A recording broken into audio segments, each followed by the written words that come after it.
Queridos hermanos y hermanas en nuestro Señor Jesucristo, vamos a ofrecerles este video cuyo tema es el Evangelio y la Divina Voluntad, los hijos de la luz y los hijos de las tinieblas. Para el efecto vamos a tomar primeramente de la Sagrada Biblia el Evangelio de San Lucas, capítulo 16, versículos 1 al 8. El administrador infiel. Decía también a los discípulos: había un hombre rico que tenía un administrador al que acusaron ante el amo de malversar la hacienda. Le llamó y le dijo: ¿qué es esto que oigo de ti? Dame cuentas de tu administración, porque ya no podrás seguir administrando. Y dijo para sí el administrador: ¿qué voy a hacer, ya que mi señor me quita la administración? Cavar no puedo. Mendigar me da vergüenza. Ya sé lo que haré para que me reciban en sus casas cuando me despidan de la administración. Y convocando uno a uno a los deudores de su amo, le dijo al primero: ¿cuánto debes a mi señor? Él respondió: 100 medidas de aceite. Y le dijo: toma tu recibo aprisa, siéntate y escribe 50. Después le dijo a otro: ¿y tú cuánto debes? Él respondió: 100 cargas de trigo. Y le dijo: toma tu recibo y escribe 80. El amo alabó al administrador infiel por haber actuado sagazmente, porque los hijos de este mundo son más sagaces en lo suyo que los hijos de la luz. Palabra de Dios, gloria a ti, Señor Jesús. Bien, este pasaje del Evangelio ha sido muy comentado por los predicadores, los sacerdotes, y nosotros hemos hecho una pequeña reflexión. En esta parábola no es que Jesús incita a que seamos deshonestos, no, lo que alaba es la sagacidad para prevenir su futuro. Lo que no pasa con el cristiano que carece de esta determinación. Somos sagaces para hacer negocios que le den satisfacciones materiales. Trabajan con denuedo, siempre ambicionando mayores ganancias, más posesiones materiales, más poder, más fama. Pero no somos diligentes para adquirir los bienes espirituales que le deben llevar a una vida cristiana auténtica. Además, si un buen cristiano ha llegado con su trabajo honesto a tener posesiones y bienes materiales, estos deben ser distribuidos a las clases sociales marginadas. De ahí la importancia de que sea catequizado el rico, como lo hizo Jesús con Zaqueo. Se hizo invitar a su casa y después de las enseñanzas dadas por Jesús, Zaqueo encontró la verdadera razón para ser libre y feliz. Además, sus bienes los distribuyó a los pobres. Bien, esto es lo que más o menos hemos meditado y se ha meditado en este sentido, pero aquí vamos a permitirnos leer lo que dice Jesús respecto a esta parábola. Y está en este libro, el número 6 de esta colección del Evangelio como me ha sido revelado, dictado por Jesús a María Valtorta. Y esto lo vamos a leer tomando de las páginas 135, 136 y 137 de este quinto volumen. Y dice: mas oíd una parábola y veréis que también los ricos pueden salvarse a pesar de ser ricos, o reparar sus pasados errores con un buen uso de las riquezas, aunque hayan sido adquiridas mal. Porque Dios es buenísimo deja siempre muchos medios a sus hijos para que se salven. Y aquí comienza la narración. Había pues un rico que tenía un administrador. Algunos enemigos de éste, porque envidiaban el buen puesto que tenía, o muy amigos del rico y por tanto celosos de su bienestar, acusaron al administrador ante su jefe. Disipa tus bienes, se queda con una parte, no se preocupa de que produzcan. Ten cuidado, defiéndete. El rico, oídas estas repetidas acusaciones, ordenó al administrador que compareciera ante él y le dijo: me han dicho de ti esto y aquello. ¿Cómo es que has actuado así? Ríndeme cuentas de tu administración, porque ya no te permito que sigas llevándola. No puedo fiarme de ti, ni puedo dar un ejemplo de injusticia y de excesiva condescendencia que induciría a los consiervos a actuar como tú has obrado. Ve y regresa mañana con todas las escrituras para que las examine y vea cuál es la situación de mis bienes antes de confiarlos a un nuevo administrador. Y despidió al administrador, que se marchó pensativo, diciendo para sí: y ahora, ¿cómo me las voy a arreglar ahora que el amo me quita la administración? No tengo ahorros porque, convencido como estaba de que no me iban a pillar, dilapidaba en mis placeres todo lo que distraía. Entrar como labrador y además subordinado no me hace ninguna gracia, porque ya no tengo costumbre de trabajar y siento el peso de las juergas. Pedir limosna me hace menos gracia todavía. Demasiada humillación. ¿Qué voy a hacer? Pensando y pensando, encontró la manera de salir de la penosa situación. Dijo: ya sé, con el mismo medio con que me he asegurado una buena vida hasta ahora, en el futuro me voy a asegurar amigos que me reciban por agradecimiento cuando ya no tenga la administración. Quien hace favores tiene siempre amigos. Vamos pues a hacer favores para recibirlos. Inmediatamente, además, antes de que la noticia se difunda y sea demasiado tarde. Y fue a casa de los distintos deudores de su amo. Dijo al primero: ¿cuánto debes a mi jefe por la suma que te prestó en la primavera de hace 3 años? El interlocutor respondió: 100 barriles de aceite por la suma y los intereses. Vaya hombre, pobrecillo, tú que estás tan cargado de prole, afligido por enfermedades de tus hijos, tener que dar tanto. ¿Pero no te dio por un valor de 30 barriles? Sí, pero tenía urgente necesidad y me dijo: yo te lo doy, pero con la condición de que me devuelvas todo lo que esta suma te produzca en 3 años. Ha producido por un valor de 100 barriles, tengo que entregarlos. El administrador le dice: pero hombre, eso es usura. No, él es rico y a ti poco te falta para pasar hambre. Él tiene poca familia, tú en cambio mucha. Escribe que te ha producido por valor de 50 barriles y despreocúpate ya de ello. Yo juraré que es verdad y tú tendrás bienestar. ¿No me traicionarás, no? ¿Y si viene a saberlo? Pero hombre, yo soy el administrador y lo que juro es sagrado. Haz lo que te digo y vive feliz. El hombre escribió, entregó y dijo: bendito seas, amigo y salvador mío. ¿Cómo pagarte esto? Con nada.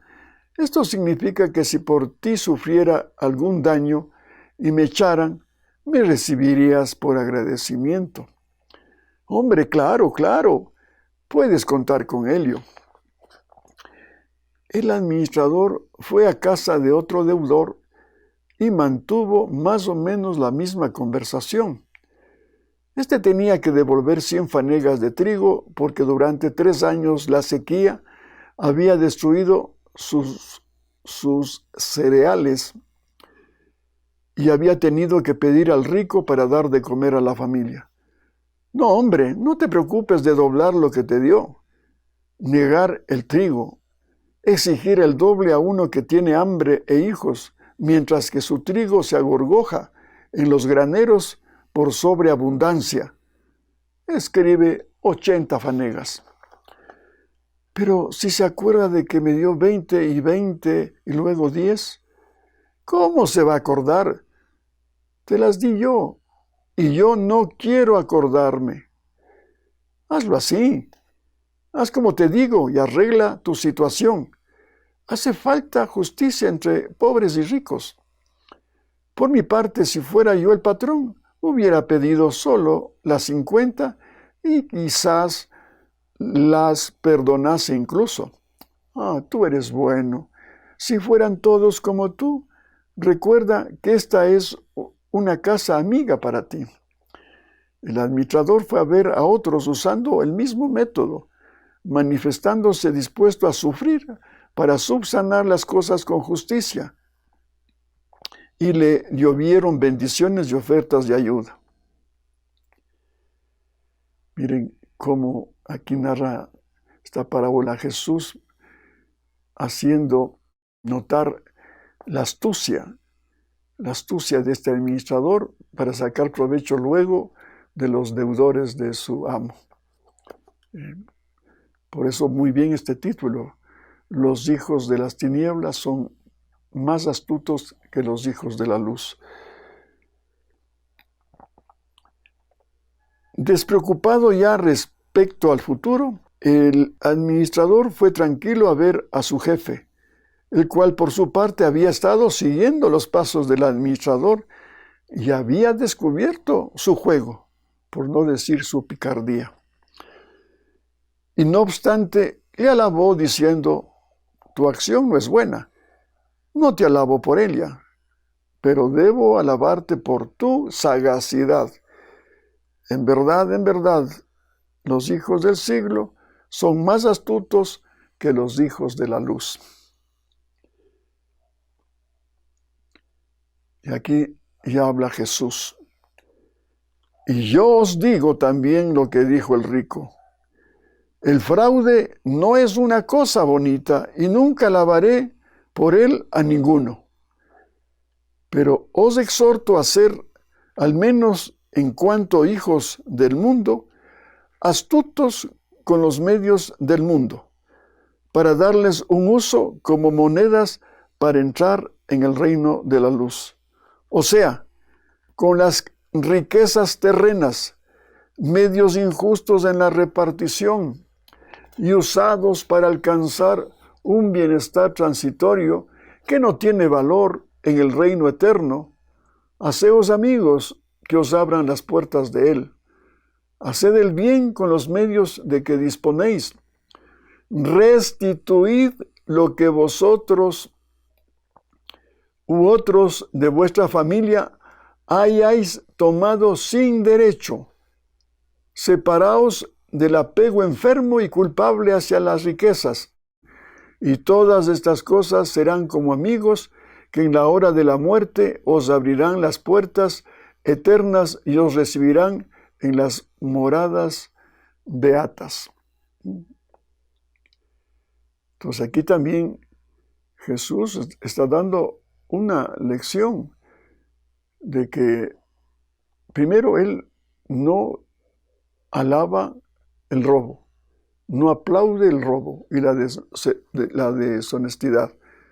Sí. Lo que Él está diciendo, si bueno, has hecho esto, yo diría, parafraseando un poco, pues pide perdón de lo que has hecho esto, pero eso dalo a los pobres. Y así alcanzarás un tesoro. Es como decíamos de Zaqueo. Claramente en Zaqueo está explicado lo que dice aquí el Señor. Zaqueo era un recaudador de impuestos muy, muy rico, pero odiado por los judíos, por explotador. Y cuando se hace invitar Jesús a una comida, pues en el almuerzo Jesús le va hablando del reino de Dios y de su palabra. Precisamente no lo dice el Evangelio, pero me parece que en otra parte de estos relatos, a Zaqueo le explica que ese Dios falso del dinero no le lleva a ninguna parte, porque seguramente, no recuerdo bien ese pasaje, pero seguramente que le hizo ver Jesús a Zaqueo de que ese bien mal adquirido, ¿qué le causa? Zozobra, temor, angustia, odio, mala voluntad de sus contemporáneos. Le hizo notar también que ese apego, esa idolatría le va a llevar a una condenación. Que busque más bien otras cosas en la vida, como es el reino de Dios. Reino de Dios, que es la mejor riqueza que podemos adquirir en este mundo, porque el reino de Dios nos va a dar la felicidad perfecta aquí y en la eternidad. Lo que no pasa con las cosas que nosotros ambicionamos y en los negocios estos que siempre están expuestos a sacar una ganancia excesiva o una explotación, qué sé yo. Por eso, como digo, al final de esta comida, de esta reunión que tuvo Jesús con Zaqueo, al salir ya de su casa, esa exclamación de Zaqueo: la mitad de mis bienes daré a los pobres, y al que he perjudicado 4 veces. ¿Qué dice Jesús? Lo que está ahí es alabando ese desprendimiento de las cosas mal habidas. Y bueno, y eso revierte en una ayuda social. Y entonces, eso tenemos que meditar apropiadamente este pasaje para no causar confusión. ¿Y qué exclama como conclusión Jesús? Hoy ha llegado la salvación a este hijo, a este Zaqueo, porque él también es hijo de Abraham. Entonces, ahí, repito, hay que evangelizar al rico, porque también el rico es hijo de Dios, pero mal encaminado su trabajo, sus negocios, que solamente ambiciona tener y tener y tener. Por eso en alguno de los videos hemos comentado de que el capitalismo mal orientado se vuelve una cosa pecaminosa, porque es una situación que va en desmedro de una justicia social. Entonces ahora toca evangelizar al rico, pero no como lo hacen los teólogos de la liberación, que vomitan odio contra el rico. Y no es eso. Jesús no hizo con Zaqueo, no vomitó odio ni le dio palos, no. Con cariño, con amor le evangelizó y le convirtió a Zaqueo. Si esto tuviéramos la astucia, ¿no?, que tienen los hijos de las tinieblas, los hijos de la luz, con la luz del Evangelio que nos ilumina la doctrina social de la Iglesia, entonces sí, una vez que se ha convertido el rico, él puede estar en condiciones de esa fortuna que ha hecho con su trabajo, repartir a los pobres. Claro, lo ideal sería que estas riquezas, estos bienes, sean adquiridos en forma honesta, pero no para quedarse con la riqueza honestamente adquirida, sino que pues vaya y se sensibilice con el llamado que hace Cristo. Lo dice en el Evangelio: lo que hiciste a los pobres, a mí lo hiciste, cuando estuve enfermo, cuando estuve en la cárcel, etc. Entonces, pero estos teólogos de la liberación van siempre a la parte horizontal, a la parte horizontal. Los pobres, los pobres, los pobres, el hombre, el hombre, el hombre. y odio al rico, hoy odio al capitalismo, hoy odio al neoliberalismo. Sí, eso es el plan que están implementando ahora el nuevo orden mundial. Con esta pandemia, crear este miedo, crear esta situación económica en bancarrota. ¿Para qué? Para provocar precisamente en esta necesidad buscar un personaje que venga a darles la solución a sus problemas. Pero, ¿qué es lo que ambiciona? Una sociedad igualitaria. Todos que piensen lo mismo, que sean iguales en todo. Sin darse cuenta, estos señores teólogos de la liberación, que Dios nos hizo distintos, irrepetibles. Por eso también, como Él reparte sus dones, no en forma igualitaria. No hay una parábola que digo que a uno le dio uno, al otro uno, al otro uno, al otro uno, no. Dice que a uno le dio un talento, al otro le dio 5, al otro 10. Y después nos va precisamente a pedir cuentas de los talentos que nos ha dado a cada uno de nosotros. Sí, porque el hombre tiene su talento, según lo que Dios ha sido generoso con esa persona. Le ha dado sabiduría, inteligencia, tantos dones que vemos en los artistas, en el obrero, en los trabajadores, en los artistas creativos, poetas, músicos. ¿Qué sería si Mozart hubiese compuesto solamente una sinfonía que diga ta, ta, ta, ta, ta, ta, ta, ta, ta, ta? Oh, sería aburrido. No, le dio el talento para crear variedad.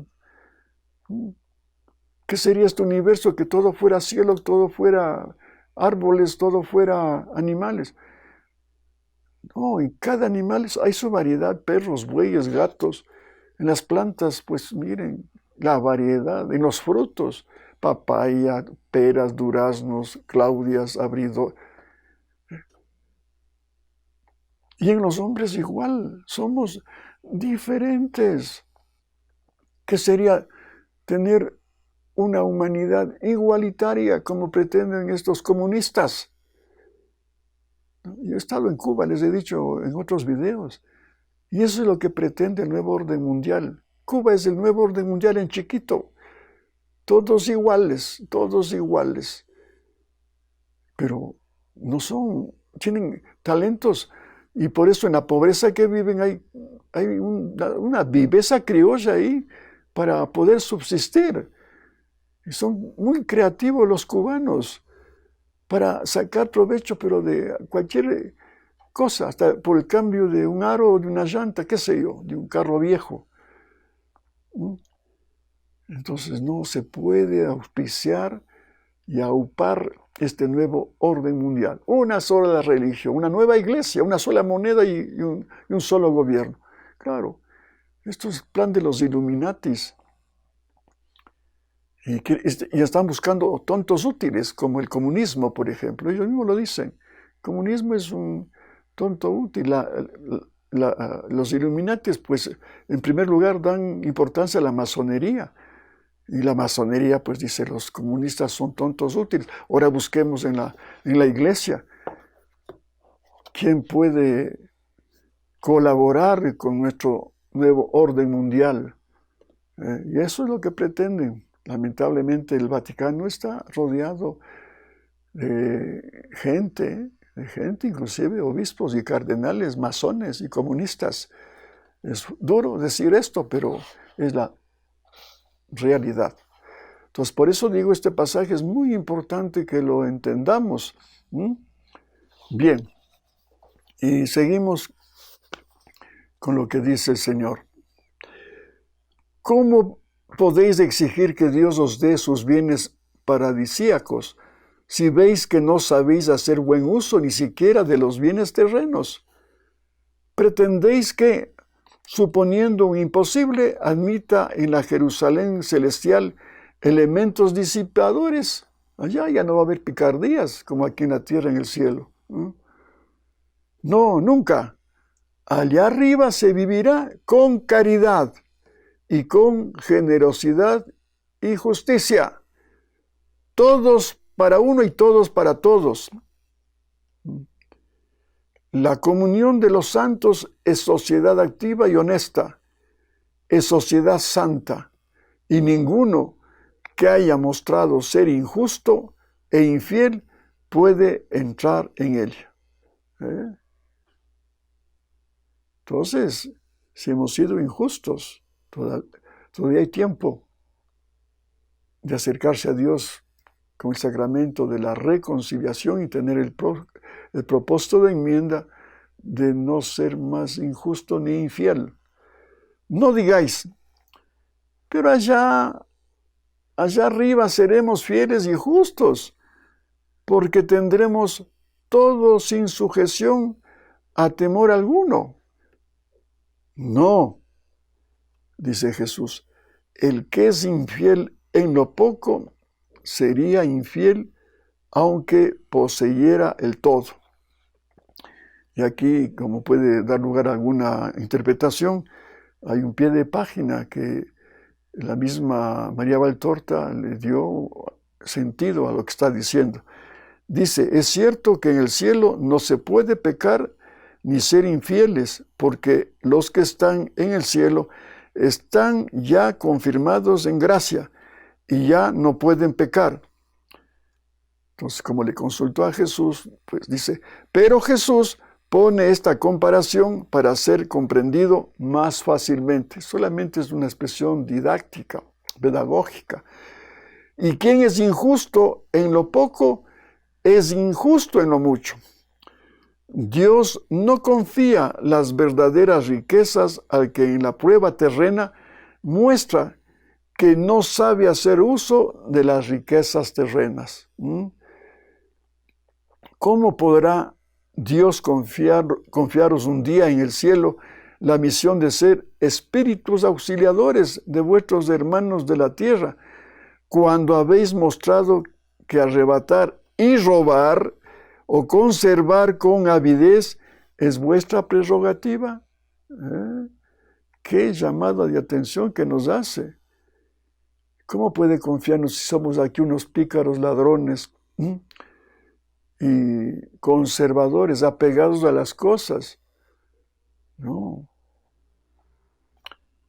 Por eso os negará vuestro tesoro, el que había conservado para vosotros, y se lo dará a aquellos que supieron ser astutos en la tierra, usando incluso lo injusto y malsano en obras que lo hacían justo y sano. Ningún siervo puede servir a dos señores, porque será de uno de los dos, u odiará a uno de los dos. Los dos señores que el hombre puede elegir son Dios o la ganancia. Pero si quiere ser del primero, o sea, de Dios, elegir a Dios, no puede ponerse los distintivos, seguir las voces, usar los medios del segundo, o sea, de la ganancia. Entonces, otra reflexión que nos invita el Señor, que tengamos estos conocimientos para poder ser inclusive trabajadores de su reino allá arriba. Pero hay que comenzar en la tierra siendo fieles y dignos de este reino de Dios. Entonces, por eso también, un poquito también añado que qué bueno es conocer la divina voluntad como vida. ¿Por qué razón? Porque ya teniendo a Jesús en tu vida, siendo una sola cosa con Él, ya vas a disponer de sus atributos divinos. Y dentro de esos atributos divinos está precisamente la sabiduría, la potencia, la providencia. O sea, todos esos atributos que tú necesitas para vivir una vida aquí en la tierra en la forma más sabia posible.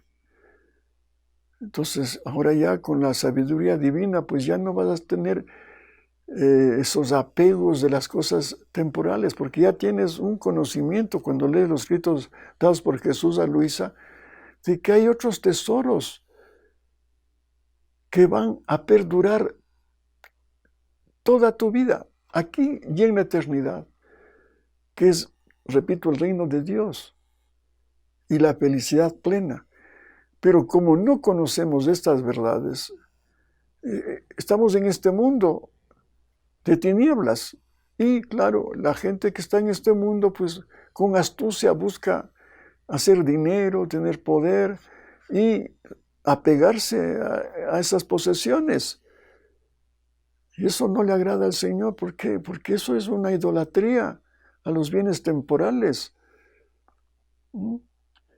Entonces ya voy a referirme, perdónenme, a mi propia persona. Es feo hablar por sí mismo, pero yo pues los digo con experiencia.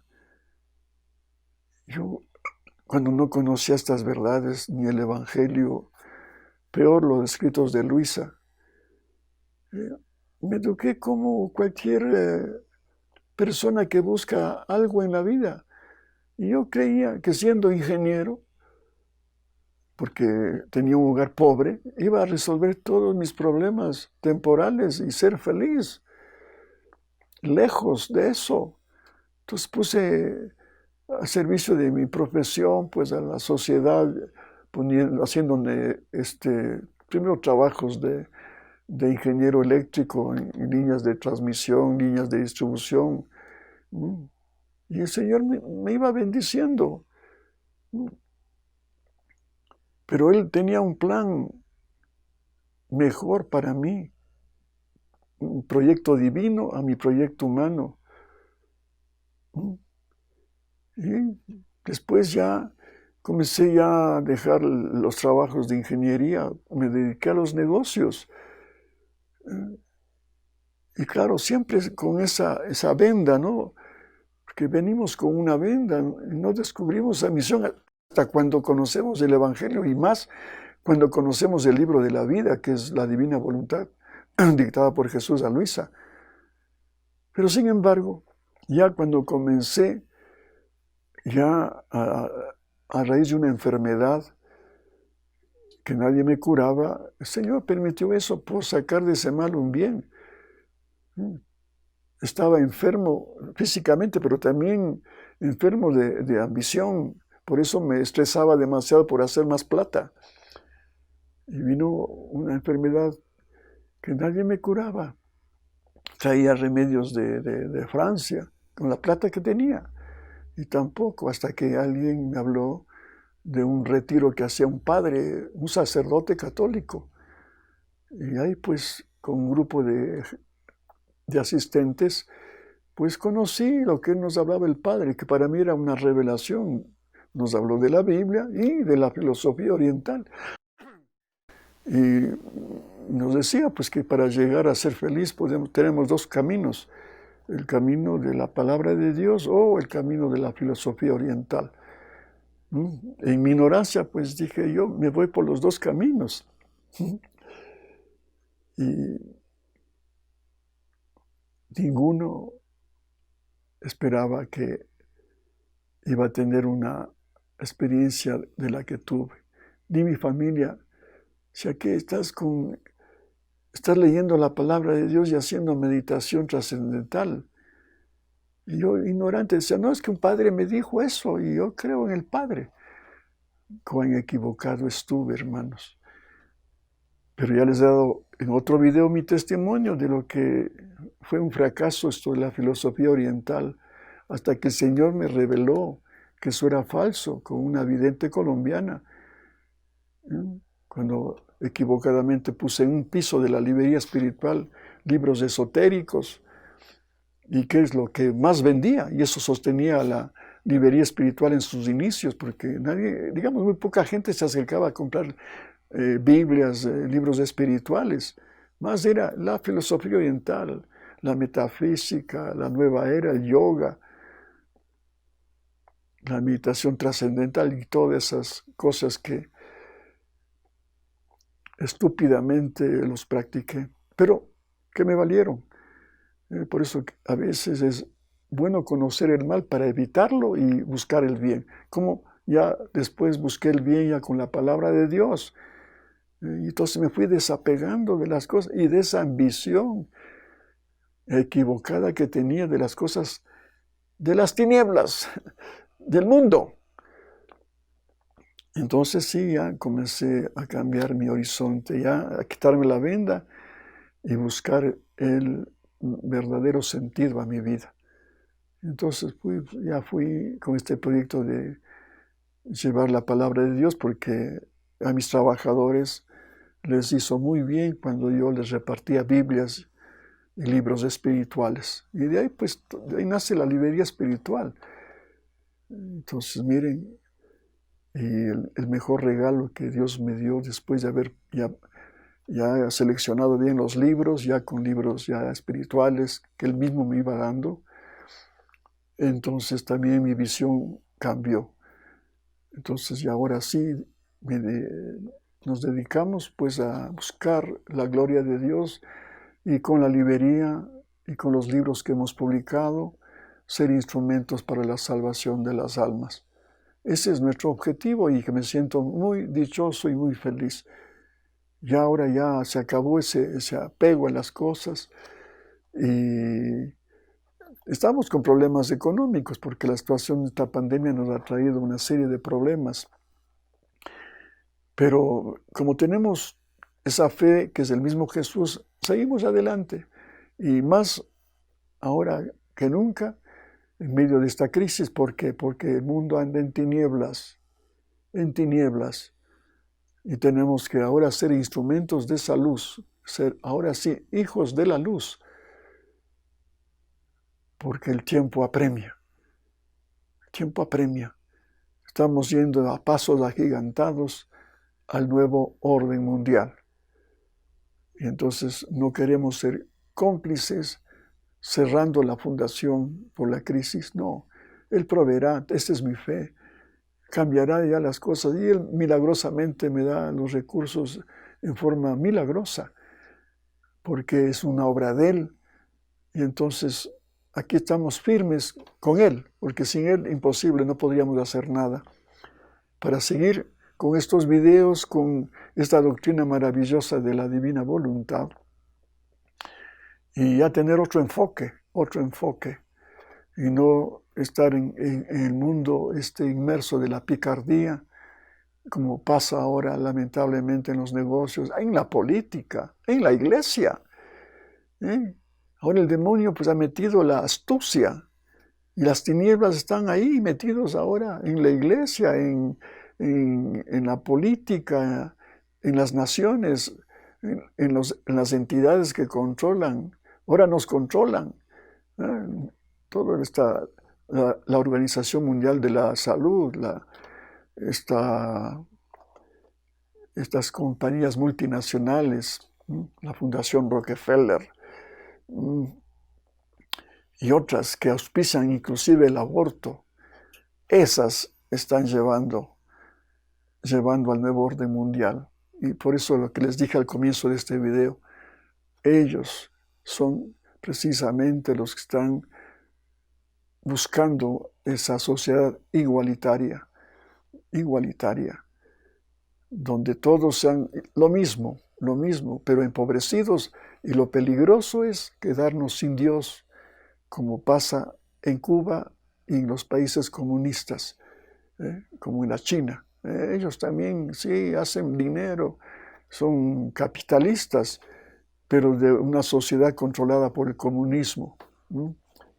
Entonces ahora lo que quieren es eso, que todos seamos igualitarios, empobrecidos todos, y después nos darán la dádiva, como dan en Cuba, ¿no? Una porción de arroz, de frijol, de café, de azúcar, y $30, $40 el médico, 50 el ingeniero, $50. ¿Qué hacen con esa? No pueden sobrevivir. Por eso viene la picardía también, para poder sobrevivir. Y tienen que pensar lo que piensa el líder y el sistema y el régimen comunista. Pobrecitos, son unos entes sin horizonte, sin Dios, y empobrecidos al máximo. Entonces, lo mismo, pero a nivel ya mundial, quieren hacer lo mismo, como estos Illuminatis, que de ahí viene todo este mal. No creen que Jesús vino ya. ¿Eh? Ya vino. Verdadero Dios, verdadero Mesías, dio su vida por nuestra salvación, pero no creen. Entonces ellos están esperando un nuevo Mesías, un nuevo Cristo. Es precisamente el anticristo. Por eso toda esta gente que tiene mucho dinero quiere sembrar el caos para provocar la venida del anticristo. Clarito se ve ahora ya el plan del demonio, pero nosotros tenemos como nunca que mantenernos fieles a Cristo y a la Virgen María. Somos católicos y tenemos que dar fe de nuestra religión. Y la fe es el mismo Jesús. Entonces, vamos a seguir adelante con la ayuda de Él. Y con la Virgen María, que ella ya está en el Génesis, profetizada de que aplastará la cabeza, lo ha aplastado, pero la cola sigue de la serpiente, que ahora es un dragón, el comunismo rojo, tratando de hacer mal al mundo. Pero viviendo la divina voluntad, ya Cristo en nosotros, con Él, con nuestra Madre Santísima, el talón que somos nosotros, aplastaremos a esa cola para que quede ya por siempre muerta.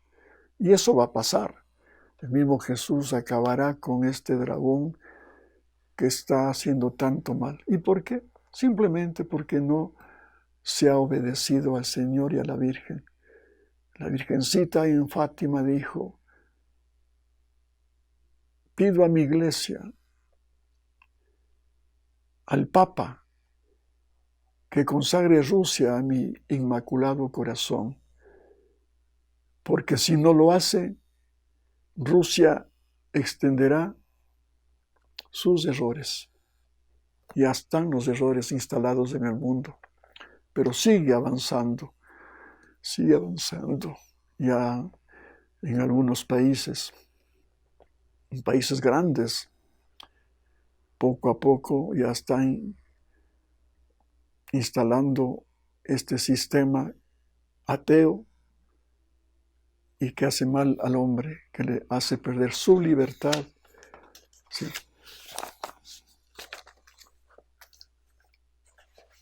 Les agradecemos por vuestra atención y Dios mediante vamos a hacer una segunda parte de este tema porque es necesario que ustedes conozcan.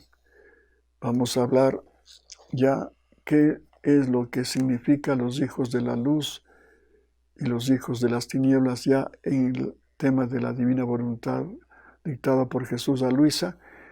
Y al final hay un párrafo precisamente de lo que ya Jesús advierte sobre lo que les acabo de comentar. Y si me da tiempo, que Dios me permita también, después del último párrafo de este volumen 14, leerles lo que el Señor está dictando a un instrumento auténtica sobre lo que va a venir. Va a ser una primicia para todos ustedes, como ha sido para mí, gracias a un sacerdote muy amigo mío, que me envía desde Italia la traducción de estos mensajes dados en italiano. Y se llama Confidencias de Jesús a un alma niña para este tiempo. Mensajes actuales. Esta es la primicia que vamos a leer en la segunda parte de este tema, los hijos de la luz y los hijos de las tinieblas. Mientras tanto, que Dios les bendiga y hasta pronto, si Dios lo quiere.